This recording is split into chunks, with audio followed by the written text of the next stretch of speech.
Hi friends, this is Krish the Urban Naxal.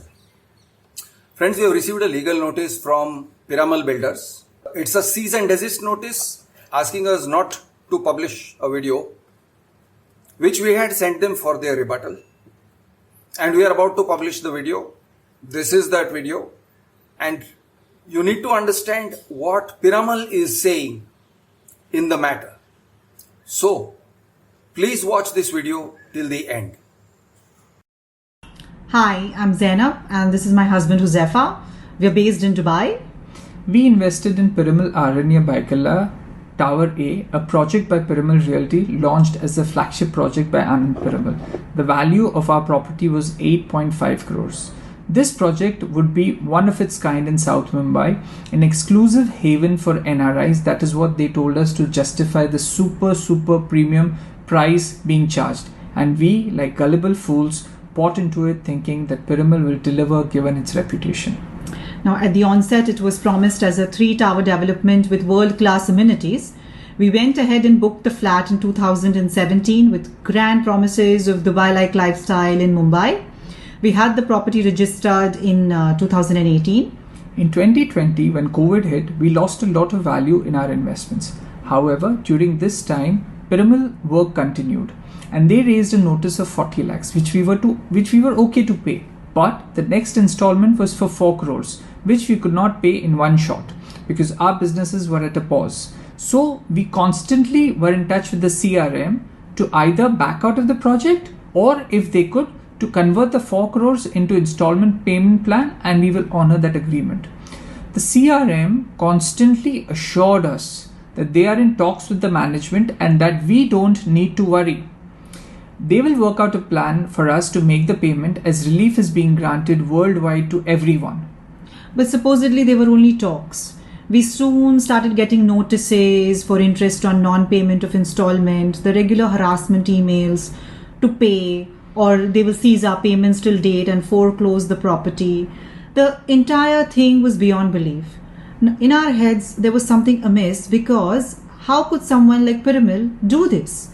So we sent an email to Anand Piramal himself, but not a single word, no response from him. Complete and total silence. We were terrified at this point in time that we would probably lose all our money. Now this is the time we decided to consult a lawyer. We had them send a legal notice, and it is only then that they took us seriously and heard us. We had the payment plan sorted with them and things were back on track, or so it seemed. Now fast forward to 2024. We learn that instead of 3 towers initially planned, there are 4 towers being built on the same parcel of land. How is this even possible? Because as stakeholders, our permission or approvals are needed. But guess what? They have a clause in the contract which gives them it is at their discretion to build future tower or towers at the same parcel of land without any permission from the original stakeholders. So the 4th tower, even though a separate project, is being renamed as Wing B of tower number 3 to avoid false advertising claims against them. So until now, it was supposedly this exclusive super premium project has now turned into a project for the masses. They charged us super premium prices for exclusivity. But now we probably have more than 1500 plus apartments in the same parcel of land. There more number of people using the amenities, more number of people at entrances and exits, creating jams and crowds. So what really went amiss with the whole Piramal plan? So I think it was the price point.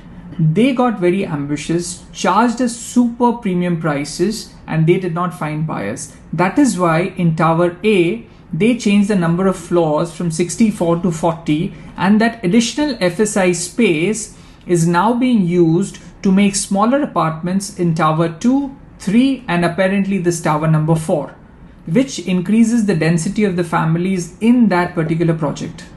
Another thing was irregular pricing. Now my neighbor and I could probably have the same apartment at an incredibly different pricing. Say if probably I would have bought it at X, my neighbor could have probably bought it at X plus 10 or more. So there is this huge price gap based on your individual negotiating ability at the point of time when you're buying the property. uncompromised views, which was another tagline. Now, the Botawala Chaul redevelopment structure is bang on the face of the 2, 3 and 4 BHK apartments on the eastern side. And the 3 towers in the same parcel of land, tower A, B and C, are so close to each other that you can actually see in each other's houses when you're in the tower. Also, this entire project is being built on leasehold land. It's not freehold. There was another thing which came in the forefront was complete inconsistent communication. So when dealing with CRM, please ensure everything is via official channels, in writing or via emails, because they say something, they do something and they write something else altogether. The whole project from 2016 till 2024 has changed in its entirety. The number of floors have reduced, the number of towers have increased, the green spaces have reduced. They are basically not accountable to anyone because of the legal loopholes and the legal structure that they have created in their contracts. They are not accountable, yet even at the slightest non-conformity at your end, you are served legal notices and harassed. A word of caution to all the fellow NRIs residing in Dubai or elsewhere: when investing with Piramal Realty, please read the contract carefully and do not invest blindly based on the Piramal family name, because that is what exactly we did. We trusted the Piramal family name, but this is our experience so far with them. God bless. Thank you. So friends, you have seen the video that Hozefa and Zainab Safdari have made. Concerning this video, Lexim Associates, Advocate HighCourt Bombay, have written to us this cease and desist notice dated 22nd March 2024. They have written on behalf of their client. The company's name is Glider Buildcon Realtors Private Limited. That is the Piramal company. I'm going to read to you the functional parts of this notice. This communication raises serious concerns regarding the dissemination of baseless allegations intended to tarnish our client's reputation by way of said video. Our client vehemently denies all accusations, assertions and contentions contained within the aforementioned video. These claims are not only baseless and lacking in substance but also appear to be maliciously motivated. The allegations presented in this video seem to be an afterthought concocted with the singular intention of harassing our client and coercing them into unjust financial concessions. Moreover, it appears that these allegations are being leveraged as a means to evade legitimate financial obligations outlined in the agreement for sale dated 14th August 2018, registered under registration number so and so AFS, agreement for sale is AFS, specifically concerning delays in payment and associated interest charges. Our client's response dated 9th January 2024 to Mrs. Zainab Hozefa Safdari's legal notice dated 9th October 2023 comprehensively addresses all pertinent issues. We would like to elaborate on the following. Now, these points seem to address the content of Hozefa and Zainab's video. So, this is, as far as I can see, the rebuttal part of it. Our client underscores the clarity provided in clause CC1 of AFS regarding the structure of the building, which explicitly delineates the composition of the building. It is evident that this information was transparently communicated to Mrs. Zainab Hozefa Safdari. Additionally, it is important to highlight that the payment schedule outlined in the 8th schedule of the AFS mandated payments to be made slab-wise. Notably, the final slab indicated in the schedule is the 40th floor, which clearly suggests that the construction of the building was not intended to exceed 41 floors. Our client emphasizes that the flat that Mrs. Zainab Hozefa Safdari had agreed to purchase is situated on the 18th floor, has been constructed in accordance with the terms outlined in the AFS and is poised for possession. Our client, so point number 4.2, our client directs your attention to clause Z of AFS, which outlines our client's disclosed intention to develop further phases on the remaining portion of the property. The proposed layout plan provided as Annexure B to the AFS illustrates the designated area for future development, which building is now referred to as C2. It is evident that Mrs. Zainab Hozefa Safdari was apprised of our client's plans to develop the property in phases, including the construction of additional towers. Mrs. Zainab Hozefa Safdari's decision to purchase the flat and execute the AFS reflects your acknowledgement and acceptance of these terms. Our client clarifies that Piramal Aranya Ahan Wing C2, referred to as the new wing, constitutes a separate RERA registered project with a distinct project number. This new wing, though part of the larger project, is unrelated to the specific project. So they've got a project. It's a new RERA project. As per RERA, it's a new project. But as in terms of its location, they are saying it is part of the larger project called Piramal Aranya. Is unrelated to the specific project where Mrs. Zainab Hozefa Safdari's flat is located. Therefore, any obligation to inform Mrs. Zainab Hozefa Safdari about developments related to the new wing does not arise. So, new wing, part of the same project, they are calling it a separate RERA project, and they are saying we don't have to inform Zainab Safdari about developments, about building in the new wing, although it is very much within the project where Zainab Safdari has purchased a flat. So this is what they are saying. Additionally, our client refutes any allegations of modifications to the layout plans of the project in question. So this paragraph is like the crux. Zainab Safdari is saying they are building a new wing within our project.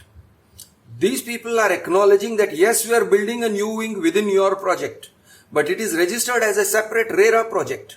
Within your project, the location is within your project, but it is separated. It is separately registered as a separate, distinct RERA project.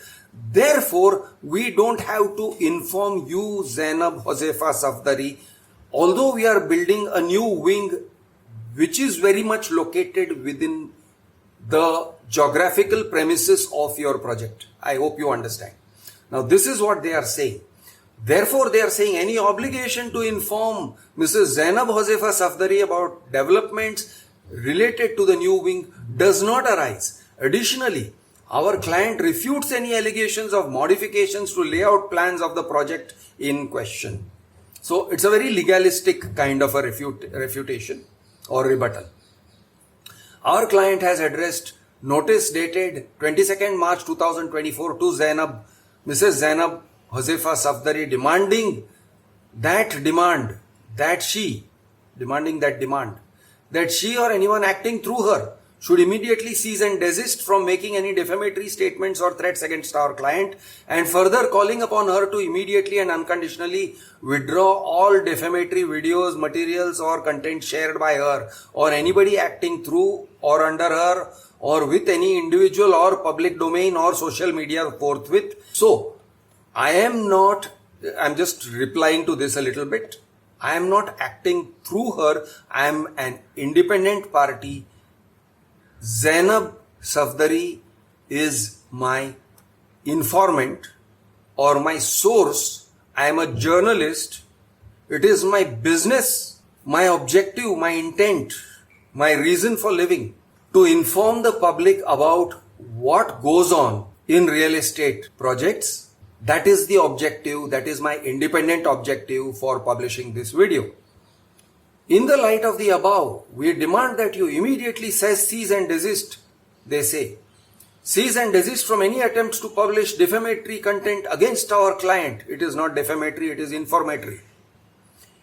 Any further dissemination of such material will be met with swift legal action. I welcome it. Whatever we are publishing is not defamatory.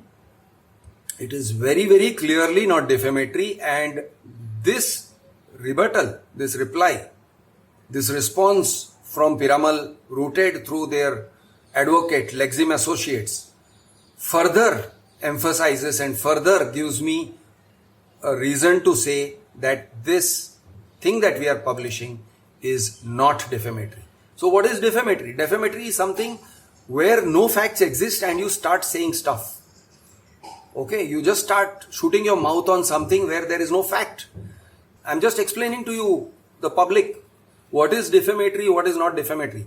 There are a bunch of facts. The facts concern the public. Interpretation of the facts are in public interest.